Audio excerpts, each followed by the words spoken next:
This episode is sponsored by Old National Bank. Old National is committed to supporting minority-owned small businesses by helping to expand their access to capital through their Empowerment Small Business Loan Program. Welcome to Black Businesses Matter, a podcast about why Black businesses matter and the benefits of collaborating and advocating for Black businesses to drive impact. Each episode, we will cover legacy, hope, Black joy, funding sources, cultural shifts, equity, and so much more. We will provide inspiration and action while spreading some joy to a thriving community of Black business owners and leading thought leaders. Black Business Matters podcast is produced by the L3 Agency, a culturally sensitive influencer marketing and communications firm in Chicago, where relationships are our currency, passion is our profit maker, and people are our bottom line. I'm Larvetta Lofton, your host and founder of the L3 Agency.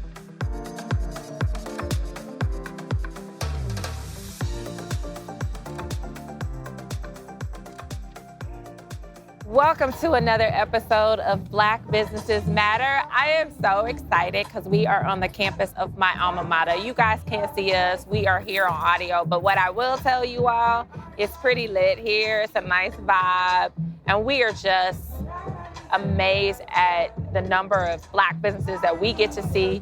And we have one that is with us today who is in the Atlanta area. He is not an alum of Clark Atlanta University, but I will say that his brand certainly needs to be on the campus of Clark Atlanta. Not for the students, but obviously for the alumni, because we are at the alumni house. Let's be clear, we're at the alumni house. So let's make sure we are not on the student property, we are on the alumni house.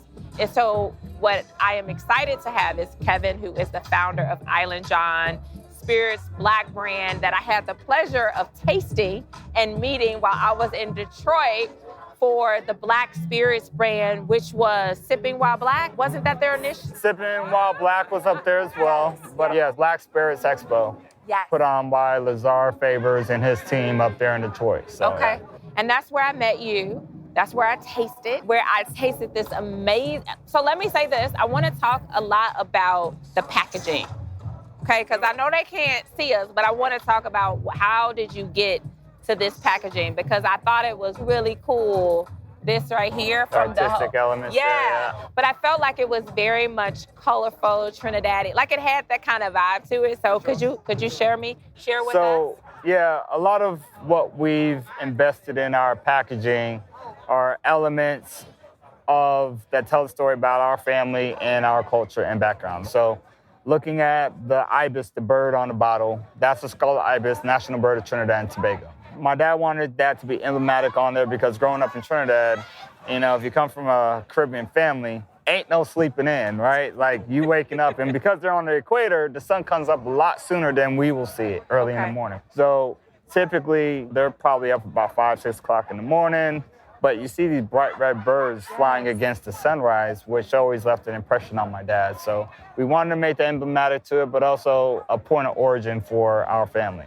1950 is indicative to my dad's birth year. Oh, that's what I wanted to ask. Yeah, I think we talked about, that's my dad's bit perfect. That's my dad's. Birth year? Yeah. So we wanted to put that on there to just subtle nod to my dad's vision for the brand and whatnot. The gold pun on the bottle is part of our branding, right? And that pop effect to the packaging, but it also is indicative to the steel drum. If you're familiar with the steel pan, that is a origin of Trinidad and Tobago. If you see it in the light, you see the light that comes through it, you see Trinidad and Tobago right underneath the feet of the bird. That's cool, listeners. Oh my God. And then on the back end of the bottle features the Caribbean region. I see it on the back. Oh, that's cool. So when you go and purchase this bottle, you got to take some time and look at it, study it a little bit. And then at the top of the cap strip has Forward Ever.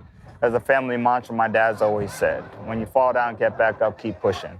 And it kind of encompasses that. So, you know, forward ever. But the artistic elements also lends to our family being musically inclined, having that creative element to it. Yeah. So we wanted to add that to the bottle. I thought that was really dope. I really did. I'm going to be completely honest. I was mesmerized by your packaging. I'm a brand girl. I run a marketing company. So immediately I just took on because it does resemble another brand a little bit, slightly, but I like it. So it wasn't a bad thing. But then it had this very rich look to it. And I wanted to know more. I was like, oh my gosh. And then when I saw 1950, I was like, it's been around that long. So I think that's a good play on making people dig deep around there. So tell me about you and your dad as founders of Island Jon. How did it come to be? Think about it. I have not had a dad and son duo on the show. So I'm pretty excited. You will be our first on the podcast. So how did that come to be? Is dad, is this his lane or is this your lane? It was kind of a handoff, if you will. I love it. I love it. My dad, through his travels in Europe, Germany specifically, came together with a preeminent team, just thought of this process of coming out with a vodka that celebrates the Caribbean. Okay. And Island Jon, the name has always been with the family for, I don't know, it was over 15 years now. Okay. So you could say that's more than that, 20 years. So mid-1950s, I'm sorry, mid-1990s. Okay. Mid-1990s. It started off as a men's clothing line and moved into some other areas, but it's always been kind of part of the family. And it was kind of repurposed for this. Okay. And I started just inquiring about 2015 because my dad sent me these bottles like, hey, Kev, this is a project I'm working on. If you ever Google Island Jon vodka, the first bottle was black. It had green letters that went vertically up the bottle, said Island Jon Premium Carib Vodka, right? And that was his first rendition of the packaging on it. Okay. So I got involved in 2015. I basically crash coursed the industry for about 2.5 years. I got it into a space in Midtown. We asked this restaurant if we could do a little tasting over in the Highlands and got some friends of friends. We came together. And in retrospect, I looked at it as a confirmation for me to move forward. But really, it was the idea of let's put a package together, see if we could get the guys out in Europe interested in doing something here in the U.S. Mind you, it never launched, right? So this was very conceptual movement that we were trying to obtain here. So from that point, I got soaked in. I got soaked in. I love the ideas of the distillation processes, right? From potato, rye, corn, or anything, any starch that produces a sugar, you could distill a liqueur from, right? And I got really amazed by the chemistry of it all. So you take it and you distill a natural product to an alcohol level of 200 proof, right? And then you take your finest water from whatever well or lake or ocean, whatever you want to do, right? And you cut it down to whatever that is, 80 proof is the general stuff, right?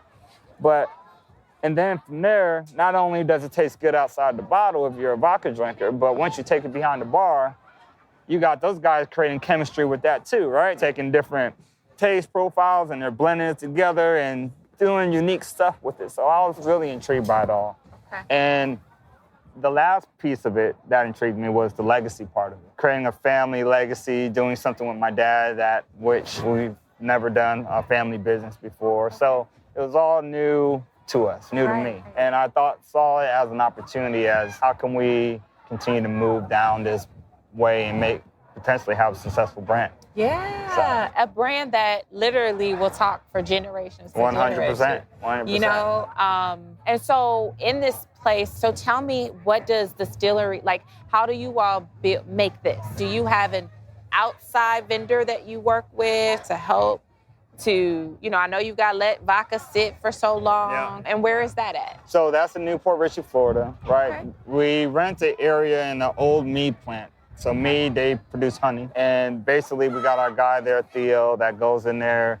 And every time we need a batch made, he goes out there. This is Theo. Theo. Goes back to Theo. Hey, go get us a batch. No, Theo. So Theo's on the back side. No one knows who Theo is. But he's probably one of the first black guys in this business. Are you? So right? He's black? Because I was going to ask. I wasn't sure. Probably the first black guy in this business. He used to work with Florida distillers. But I worked with him and Frank on coming up with our first copies down in St. Petersburg, Florida. Okay.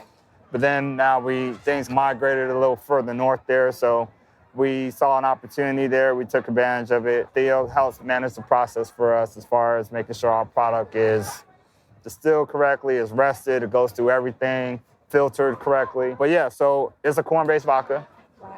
We rest it for 30 days. Okay. It's an old age technique that the bourbon guys use. Okay. They typically do it for 15 days. We double that time to get the product where we want it to be. So they do it for 15 days, and then they put it in the barrel, and then they start the aging process in the barrel. Okay. But we do it for 30 days, and that continues to pull the impurities out, take the edge off, and soften the product. We don't really kind of focus too much on, all right, ours was distilled X amount of times. We do it about 6 times, because really that's all you could do to the liquid to get it to a clarity, right, and get the hearts of the liquid, pull the hearts of the liquid out. In addition to that, we do a charcoal filtration and we do a micro coconut husk filtration on it. And what that does is build character in it. So someone like you that likes to have a vodka soda, right, you will love the taste profile in that blend with how it just, you know, adapts with the soda and all that stuff that you come with.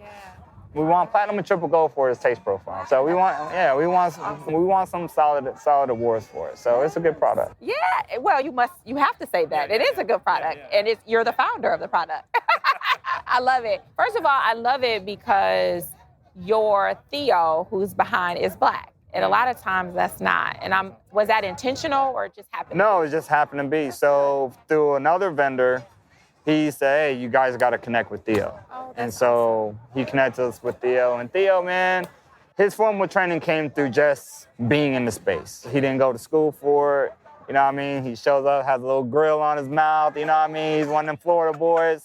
But he's a solid dude, man. That's awesome. And so Island Jon is now where?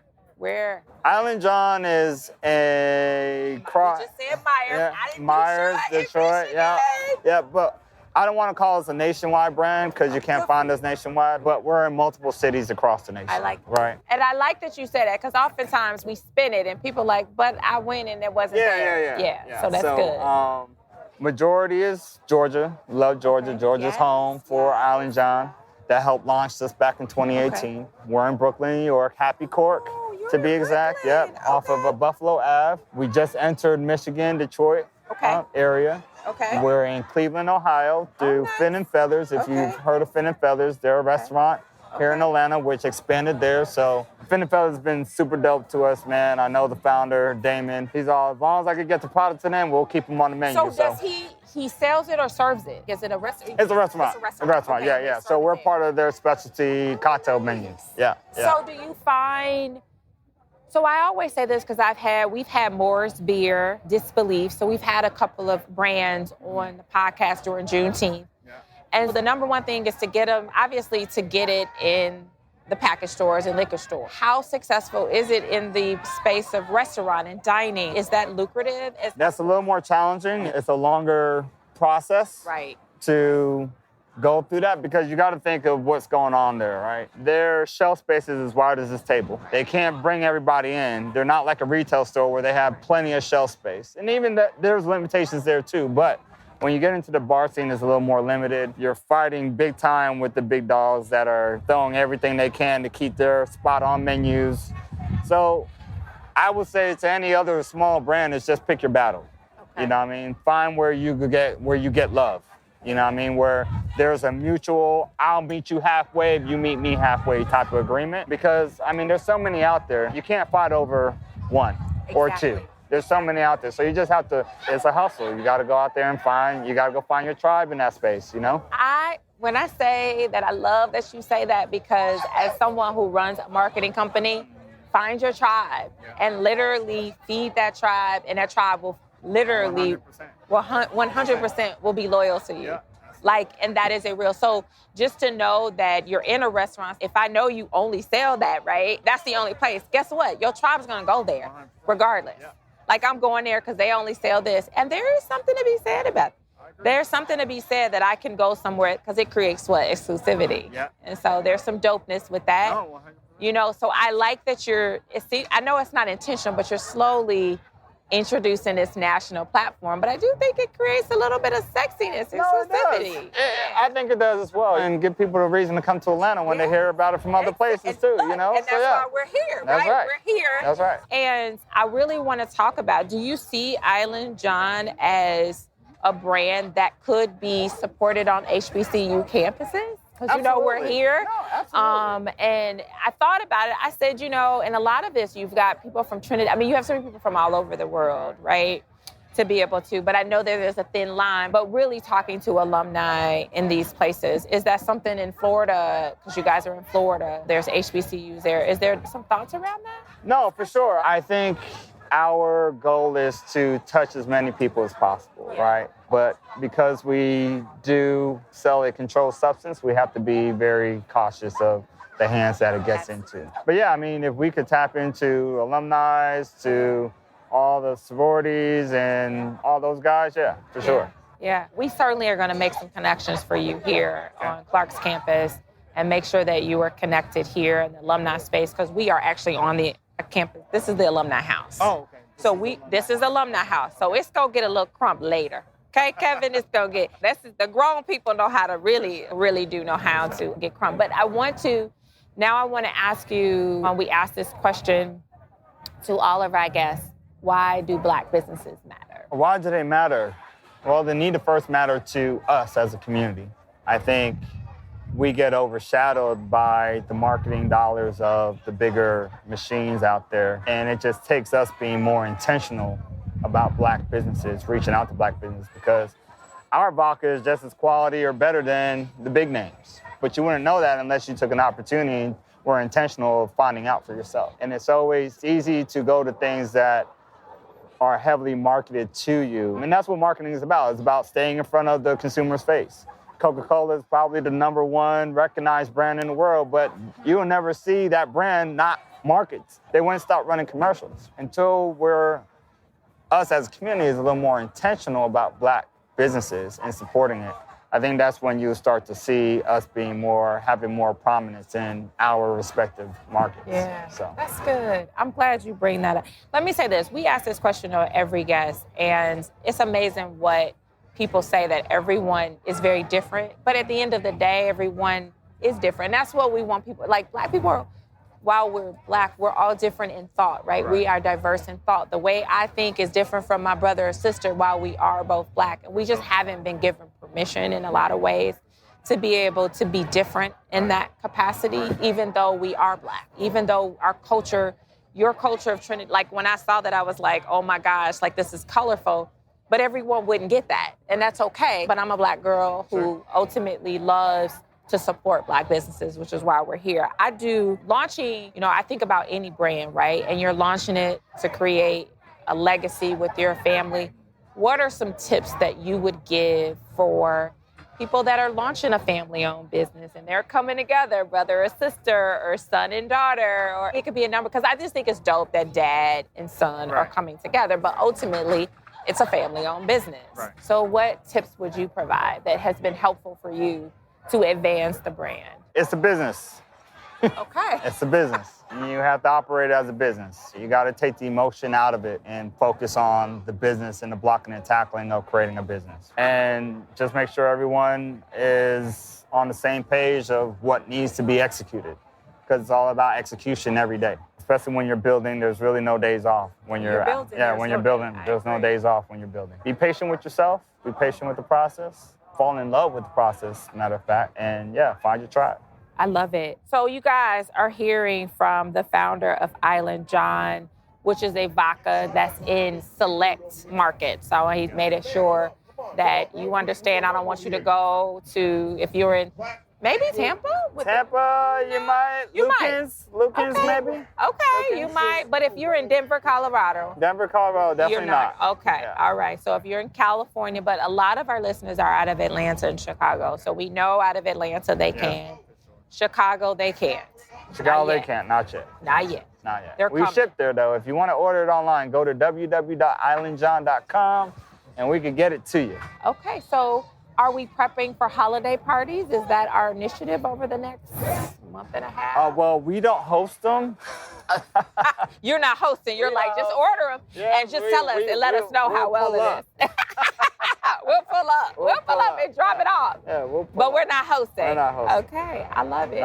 We'll put on a little gathering for our team for the end of the year. We have 2 full-time folks with us and several part-time. So we'll get together as a company and we'll love on them and show our gracious appreciation for all of them. We got to get them in Chicago. I mean, our company's out of Chicago. We're going to see how we can do some work with you guys and get you guys there with the relationships that we have and support. I would love to see it in a place really around the corner from me, which is called Bronzeville Winery. Okay. It's brand new. It's been about 6 months. Roswell Winery? Bronzeville Winery. Okay. And so they sell wine, but they also have a bar. But much like you said, a small bar, but the audience of people that are there that come and want that unique experience, I totally see it there. And there's a couple of other spots that I see it there just based on my experience of tasting it and where it fits. So I do want to ask you, so we can tell the listeners as they're listening, how should they, when they get this, how should they prepare? What's the best way to prepare? I know I told you what I think would be dope, but what do you think should be, what's your number one recipe with Island? Well, with our premium vodka is vodka cranberry and lime. Yep. That's mine, right? But I'll tell you what we did at the Atlanta Fashion and Polo Classic last weekend. Okay. We did a apple cider cocktail, right? Ooh, tell me more. So we did apple cider, cranberry, we did orange liqueur, Cointreau, and what else did we do? I think that was it. That apple cider, that's dope. I think that was it, yeah. Ooh, so apple cider. Apple cider. Apple cider, right? So go pick up some apple cider from your Publix or Walmart, whatever, right? Okay. Get you some orange liquor. It could be triple sec, or if you want to spend a little more for something a little more high end, you get that. But get you some orange liqueur, get you some cranberry juice, and get you, I think we added some lime to ours as well, just to cut off some of the sweetness that may occur. But yeah. It feels very fall-like. Yes. Yeah, I like it. So Kevin, we ask this question to every guest because we believe that it is important. What brings you joy? What brings me joy?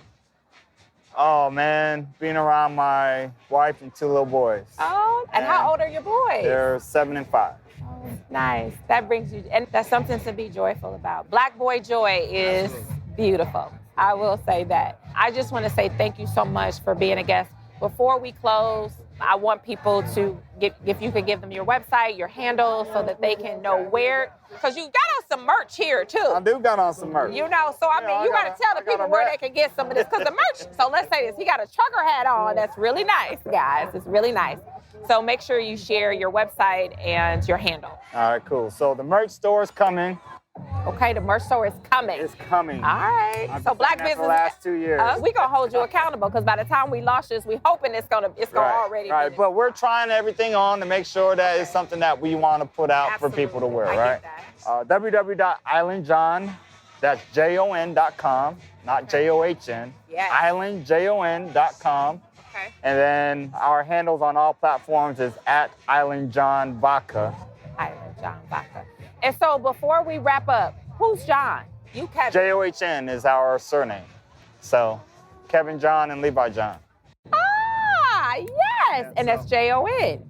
So JOHN, stylistically, we dropped the H to make it work for the brand. Oh, for stylistic perks. But Island Jon, I don't know, it feels very Island Jon. Like, you know what I mean? Jamaica John, you know. So maybe that's me. That's the spin I just put on it. But I think it's pretty dope. Thank you so much for being a guest and coming down to Clark Atlanta's campus to be able for us to do this. This is our first time debuting outside of my home office. Really? So this is the first time. And I'm loving the vibe. Yeah, CAU, I know, right? It's CAU. So I just want to thank you, listeners, for listening to another episode of Black Businesses Matter. So continue to hear more and more of Black businesses. Tune it out. Thanks. This episode is sponsored by Old National Bank. Old National is committed to supporting minority-owned small businesses by helping to expand their access to capital through their Empowerment Small Business Loan Program. Thank you for joining us this week on Black Businesses Matter podcast. Make sure you subscribe to our podcast wherever you listen so you will never miss a show. You can also follow us on social media at the L3 Agency and at Larvetta Speaks. If you love the show, leave a rating so that we can continue to bring you impactful episodes.